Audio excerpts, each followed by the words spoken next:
On-Plug, o programa feito pelos monitores da Unbox.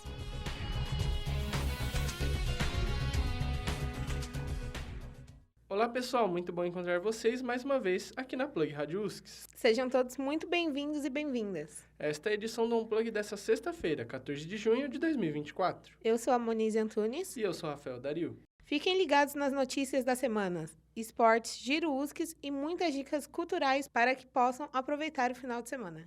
Grande ABC registra índices baixos de proteção contra a gripe e campanha de vacinação é prorrogada até o final do mês. Escola da Indústria Criativa lança o curso de tecnólogo em mídias sociais e influência digital. E você fica sabendo dos detalhes no Giro USCS. Fim de semana tem bola rolando para mais uma rodada do Campeonato Brasileiro Feminino de Futebol, com vários jogos, incluindo 3 clássicos paulistas. Bilheterias de animações caem nos cinemas, mas batem recordes nas plataformas de streaming. Saiba o motivo da migração no Em Pauta. Festas juninas prosseguem nas cidades da região do Grande ABC, com atrações musicais de peso e diversão para toda a família. Fiquem com a gente, o Unplug só está começando.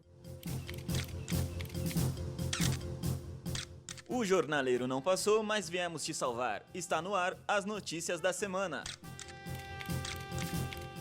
Apenas 0,3% da população do Grande ABC aderiu à nova Carteira de Identidade Nacional. O documento tem validade nacional e possui o mesmo número do CPF, mas fornece elementos de segurança como QR Code, garantindo a identificação conforme padrões internacionais. A nova identidade, em formato físico e digital, integra os dados de identificação do cidadão, estabelece um fluxo nacional em tempo real para todos os órgãos de identificação. A novidade será obrigatória a partir de 2032. A emissão do novo modelo é gratuita e vem sendo realizada desde janeiro, de forma simultânea com a Carteira de Identidade Estadual. Para obter a nova identidade, a população deve primeiro agendar o atendimento pelo aplicativo do Poupa Tempo, lembrando que esse agendamento é individual e intransferível. No dia marcado, a pessoa deve comparecer no horário agendado e informar o número do protocolo, apresentando os documentos exigidos em bom estado. Menores de 16 anos devem comparecer com um responsável legal ou com uma autorização assinada.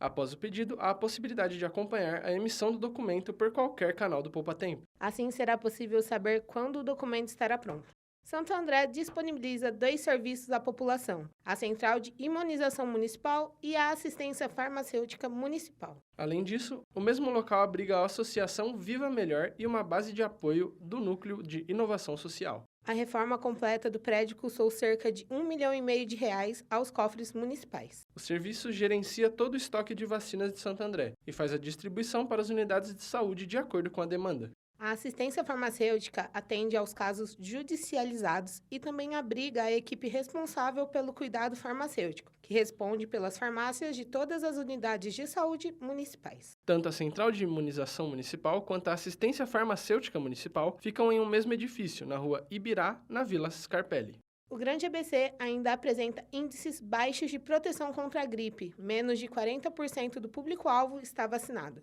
Dentre as prioridades estão idosos, gestantes, puérperas, trabalhadores da saúde, crianças de 6 meses a menores de 6 anos e professores de rede pública de ensino. O número está muito abaixo da perspectiva do Ministério da Saúde, que quer imunizar mais de 1 milhão de pessoas do grupo prioritário da região. Para fazer com que os números aumentem, o governo do estado de São Paulo prorrogou a campanha de vacinação até o fim de junho. Na região, as cidades com menores coberturas vacinais são Rio Grande da Serra e Santo André. As cidades da nossa região iniciaram a elaboração de um plano preventivo para minimizar possíveis impactos das chuvas do próximo verão por meio do Consórcio Intermunicipal Grande ABC. O planejamento foi iniciado a pedido dos prefeitos, que entendem necessário um trabalho conjunto intermunicipal já pensando no próximo verão. A ideia é que as defesas civis dos municípios envolvidos troquem informações e apresentem aos prefeitos, até mês que vem, uma proposta de ações integradas para o verão de 2025. A preparação do Grande ABC para as consequências das mudanças climáticas é pauta prioritária, uma vez que as consequências de tais alterações já estão sendo sentidas no Brasil e no mundo. Giro USCS. Vocês perguntam e a gente responde. O vestibular da USCS está com inscrições abertas e tem o curso da Escola da Indústria Criativa saindo do forno.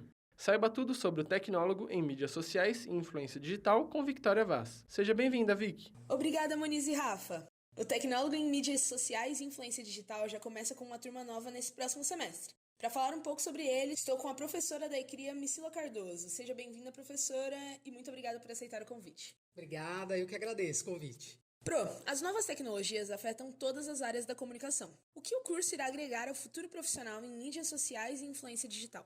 Esse curso foi pensado para permitir um profissional que faça o gerenciamento de mídias sociais e de influenciadores. Apesar de alguém que quer ser um influenciador poder fazer esse curso e ser beneficiado por entender tanto das ferramentas quanto da parte gerencial de gestão das mídias, ela permite que alguém faça o gerenciamento e que tenha pessoas, e que cuide de pessoas, de influenciadores, de marcas, para empresas, no que toca às redes sociais e ao uso, né, de influenciadores digitais. Pro, como que o curso será aplicado? Ele é por módulos? Se sim, é possível fazer apenas um ou a gente deve completar todos? Ele é um tecnólogo superior, então ele é um curso de 2 anos, né? Um curso de 4 semestres. Para você concluir o curso, você tem que fazer os 4 semestres. Se você vem de uma grade de bacharelado, você tem disciplinas que você vai eliminar. Mas sim, você precisa fazer o curso inteiro e sim, ele é modular e são módulos que não têm uma ordem. Então eles podem até ser feitos fora de ordem, se necessário. Um é de gerenciamento de imagem, o outro é de criação de conteúdo. Então eles vão abarcando conteúdos que vão se agregando um ao outro até chegar no último semestre, né, e olhar todo o rol de possibilidades desse profissional. E para alunos que já fazem comunicação, é importante complementar com esse tecnólogo para aprofundamento? Seria um complemento muito importante para o aluno, como eu disse, para o aluno que já fez um bacharelado ou em jornalismo ou em publicidade, ele consegue fazer isso com menos de 2 anos. Então ele vai ganhar tempo e vai ter mais uma formação, além daquela formação bacharelada original. E em que áreas esse profissional já formado, né, pode atuar? Ele vai trabalhar com as mídias sociais, então ele vai trabalhar na produção de conteúdo, na organização, na gestão desse conteúdo, na gestão de crises, porque a gente sabe que a questão de lidar com a imagem, lidar com uma coisa que está acontecendo o tempo todo, com pessoas que vão, falam, fazem coisas, não necessariamente coisas erradas, mas o errado acontece, né? Às vezes você está na hora errada, na atitude errada, então a gente precisa saber gerenciar as crises, isso não só para profissionais, né? Digo assim, para influenciadores, mas também para marcas, né? Pensar como trabalhar, inclusive o pequeno, a média empresa, que precisa lidar também com as suas próprias redes, produzir conteúdos orgânicos e impulsionados, entender como existe esse movimento, o que está ligado com isso, entender não só das diretrizes, mas também entender como as métricas favorecem ou não, entender esses balanços que as redes, porque toda hora está mudando essas redes, entender como elas funcionam. Então, o que funciona no TikTok não é a mesma coisa que funciona no Reels, que não é a mesma coisa que funciona no Facebook. Entender profundamente as redes sociais, como usá-las como mídias sociais e usar pessoas que vão falar com propriedade nessas redes que a gente chama de influenciadores. E mesmo sendo um tecnólogo, a gente vê que é um curso bem amplo, né? Que abrange várias coisas, porque principalmente por esses influenciadores estarem crescendo bastante no mercado, né? Qual que é o diferencial da USCS para formar esse profissional que consiga abranger todas essas áreas? O diferencial é ter formatado esse curso. Esse curso é um curso inovador, é um curso que não tem concorrência na nossa região. A gente está oferecendo um curso diferenciado, pensando na emergência dessa carreira, dessa necessidade de trabalhar com mídias sociais de uma maneira orientada e uma maneira direcionada. Então a USC está saindo na frente aí, oferecendo esse curso que tem aí uma abrangência bem grande em relação, como você disse, né, de disciplinas para formar um gestor de mídias sociais. E, até quando vão as inscrições para esse vestibular do meio do ano? Esse primeiro vestibular aqui vai até 21/6, né? Deve ter outros, mas aproveite a oportunidade, já faça a sua inscrição e vem estudar com a gente. É isso aí. Muito obrigada pelas informações, professora Micila Cardoso. Volto com vocês aí no estúdio. E você tem alguma dúvida ou sugestão? Escreva para nós por meio das caixinhas colocadas no stories do Instagram da ECRIA, sempre às terças e quintas. Bora lá e participe! Se liga que agora é a hora dos esportes.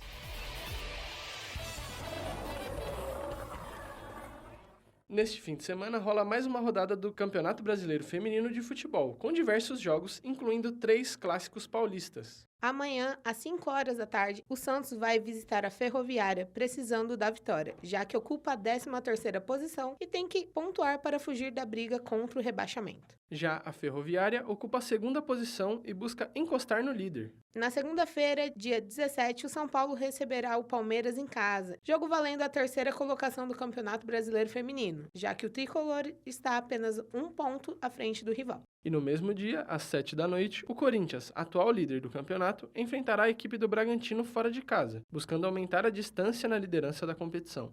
Amanhã terá início a 9ª rodada do Campeonato Brasileiro de Futebol Masculino, que conta com grandes jogos e também um clássico paulista. A abertura da rodada deste sábado será às 6h30 da tarde, com um confronto entre Bragantino e Juventude. Já o Corinthians receberá em casa o rival paulista São Paulo no domingo, às 4 da tarde, em partida que vale muito para ambas as equipes, já que São Paulo luta para se manter entre os 4 primeiros da competição e o Corinthians precisa da vitória para sair da zona de rebaixamento. Também no domingo, o Palmeiras vai a Minas Gerais enfrentar o Atlético Mineiro em jogo que pode colocar o clube entre os 4 primeiros da tabela. Essa partida marca o encerramento da rodada, com o início da bola rolando às 9h30 da noite. A partir desse sábado, a TV Cultura vai transmitir a Copa Paulista de Futebol Masculino de 2024. Pelo 3º ano seguido, a emissora irá transmitir os jogos do torneio que é organizado pela Federação Paulista de Futebol e é considerado o principal campeonato masculino de futebol do 2º semestre. Serão transmitidos jogos da primeira fase até a final do torneio, que ocorrerá nos dias 5 e 13 de outubro. E teremos 2 representantes da região do ABC na busca pelo título, as equipes de São Bernardo e São Caetano.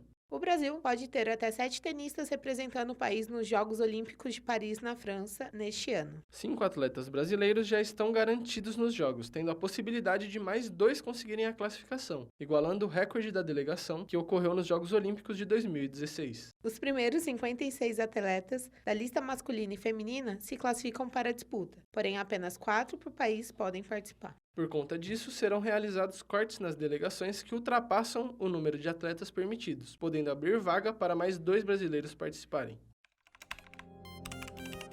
Em pauta, a nossa entrevista da semana.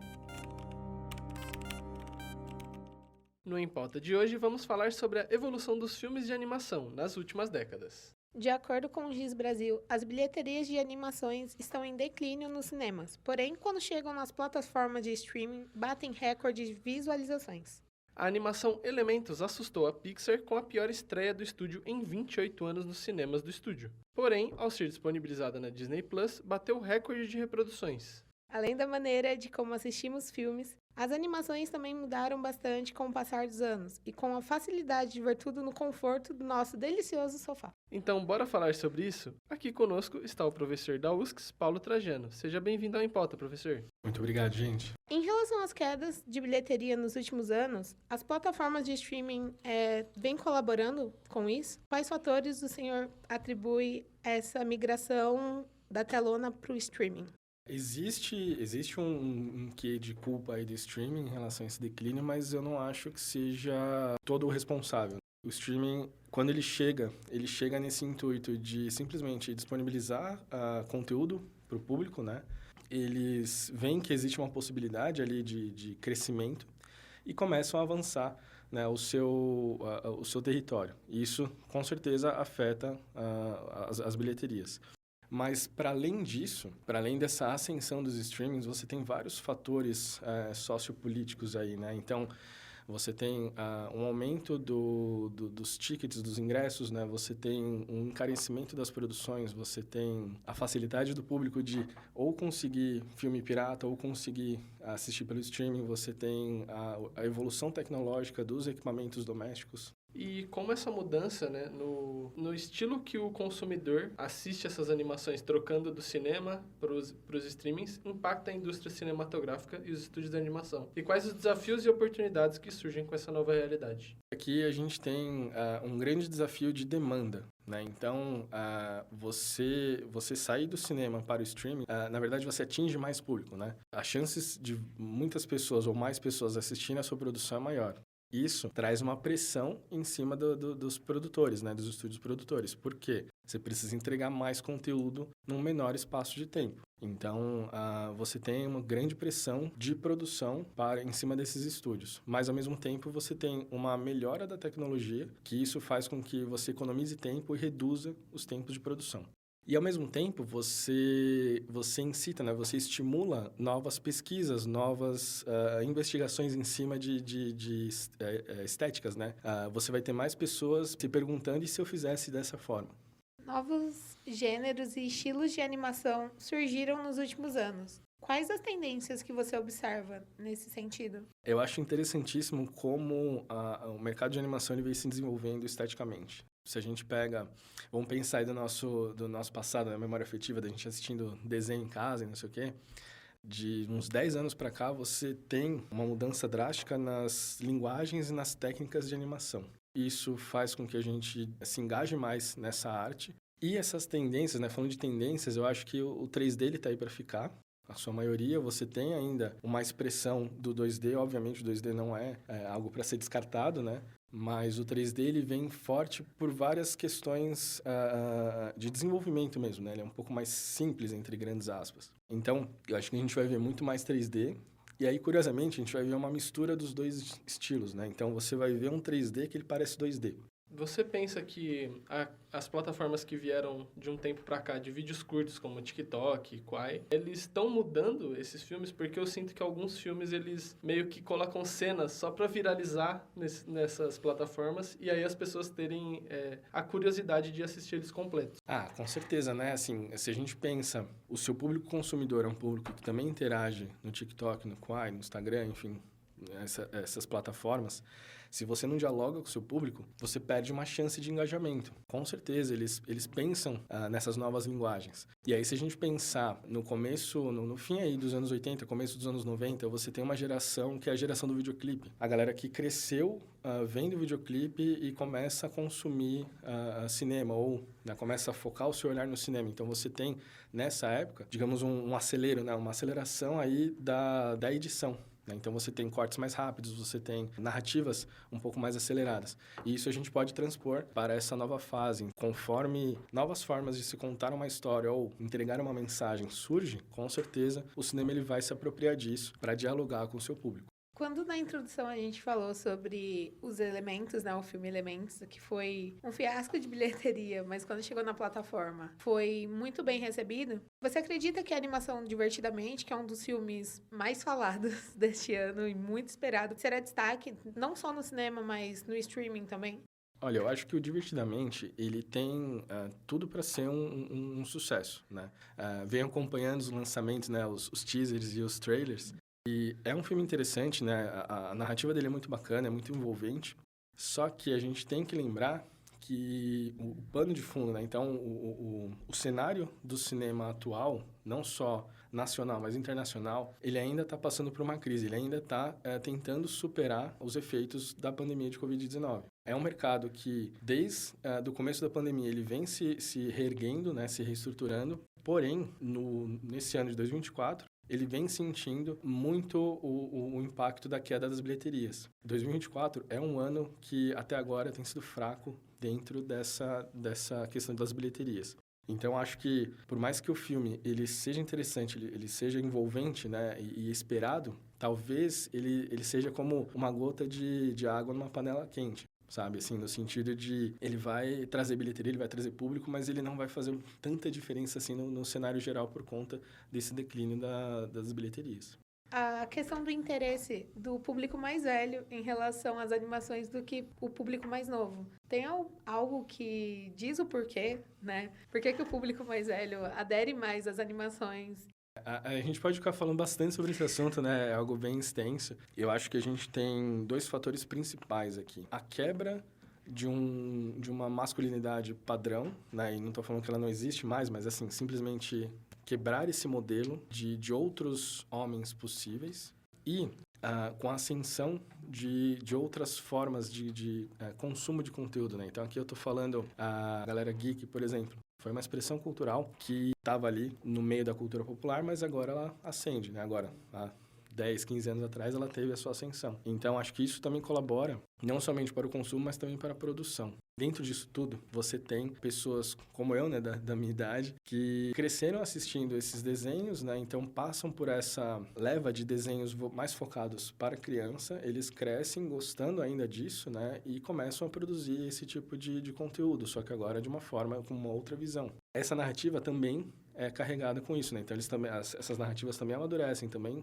focam um outro público. Se você parar para pensar mesmo, essas animações que a gente tem como animações infantis, né? Então vamos trazer aí os Cartoons, né? Do Cartoon Network. A Meninas Superpoderosas, o Laboratório de Dexter, Johnny Bravo, Dudu e Edu, enfim. Você assiste eles hoje com essa mentalidade de um adulto, você percebe que eles não são para criança, porque eles vão trazer uma temática super complexa, piadas que a criança em si não entende. Eu não entendi, né? Entendo hoje. Então, de uma certa forma também, né? Então, você nunca teve esse desenho somente para crianças. Você tem algumas piadas travestidas, né? Mas que hoje você consegue entender e falar, olha só, né? Assim, tem um outro significado. Então, conforme essa geração que acompanha esses desenhos, que esse boom de desenhos cresceu, eles levam esse gosto também. Como também o desenvolvimento de novas tecnologias e a melhoria desses processos de animação. Agradecemos a participação do professor Paulo Trajano aqui no Em Pauta. Muito obrigado, gente. Cultura. Se liga na dica. As bandeirinhas estão colocadas e a pipoca foi estourada. É isso mesmo. As comemorações juninas continuam a todo vapor na região do Grande ABC. Em Mauá, no estacionamento de funcionários da Prefeitura, a 37ª Festa Junina típica da região prossegue neste final de semana e promete ainda muita diversão para toda a família. Ainda hoje, sexta-feira, tem show do Maneva como atração principal da noite. Para entrar, é necessário levar um pacote de açúcar ou achocolatado. Já amanhã, o palco é do Sidney Magal. Para a entrada, serão aceitos um pacote de macarrão ou 1 litro de óleo. E para fechar o fim de semana, no domingo, os Barões da Pisadinha são os comandantes da festa. Para esse show, é necessário levar 1 quilo de arroz ou feijão. Todos os shows principais começam às 9 horas da noite, mas os portões serão abertos às 6 horas da tarde, com a apresentação de outras atrações. O espaço também conta com parque de diversões e barracas de alimentação, de comidas e bebidinhas típicas juninas. O endereço você anota agora: Rua Brasil, no Parque das Américas, em Mauá. Não deixe de participar, hein?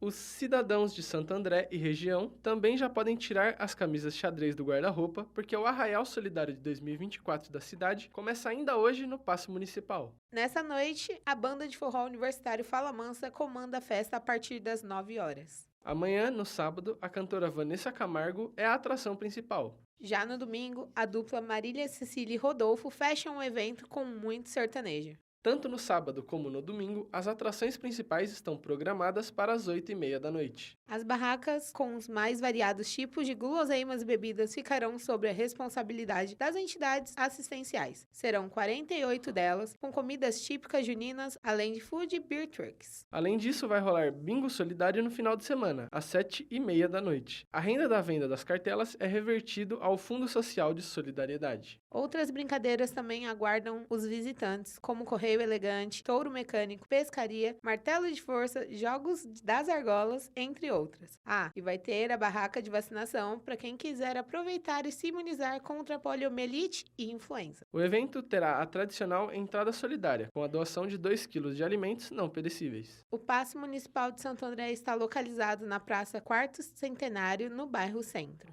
Você sabia que o cantor Chico Buarque, considerado uma das maiores mentes artísticas do país, completou 80 anos esse mês, no dia 19? Em homenagem ao cantor e compositor, o Museu da Imagem e do Som de São Paulo apresenta Chico 80, uma programação especial durante o mês de junho que trará eventos temáticos ao longo do mês. Amanhã, no sábado, a partir das 3 horas da tarde, rola a transmissão do filme Ópera do Malandro, no Cinematógrafo. O longa musical foi dirigido por Rui Guerra em 1985 e se baseia no espetáculo homônimo escrito por Chico Buarque. Ainda amanhã, às 4 horas da tarde, o Cine Ciência traz cinebiografia do pai de Chico, Sérgio Buarque de Holanda, autor do famoso livro Raízes do Brasil. Após a sessão, será realizado um debate que abordará a atualidade das ideias do autor e a relação que elas guardam com seu filho mais famoso. No próximo sábado, dia 22, está programado o lançamento do CD Claudete Canta Chico, uma regravação da cantora Claudete Soares dos principais sucessos de Chico Buarque. Um show e uma sessão de autógrafos com a cantora também estão planejados. A programação completa de Chico 80 você confere no site do Museu da Imagem e Som. Os ingressos variam de R$ 5 a R$ 30, dependendo da atividade escolhida, e podem ser adquiridos na bilheteria física do museu ou pela plataforma online MegaPass. O Museu da Imagem do Som está localizado na Avenida Europa, número 158, no Jardim Europa, em São Paulo. Os cinéfilos de plantão já podem preparar a pipoca. Esse final de semana é o último para aproveitar a promoção do Cinemark, que traz ingressos por R$ 12. O preço especial vai até quarta-feira, dia 19. Todos os filmes em cartaz estão participando da promoção, entre eles Furiosa, uma saga Mad Max, Amigos Imaginários, o relançamento de Harry Potter, O Prisioneiro de Azkaban e as novidades do gênero de terror, Imaculada e Observadores. Além dos ingressos, a promoção do Cinemark também oferece combos de pipoca e refrigerante por preços especiais. Aproveite para convidar os amigos e ver um filme na telona. O Unplug fica por aqui. Obrigado pela companhia. Eu sou a Monize e desejo um ótimo final de semana para todos vocês. E eu sou o Rafael Dario e desejo uma ótima sexta e um excelente final de semana. Esperamos vocês sempre às sexta, às 5 da tarde. Estamos no Spotify e também no canal do YouTube da nossa rádio. Termina aqui mais uma edição da Unplug. Obrigada por ficarem conosco. Na próxima sexta, às 5 da tarde, tem mais.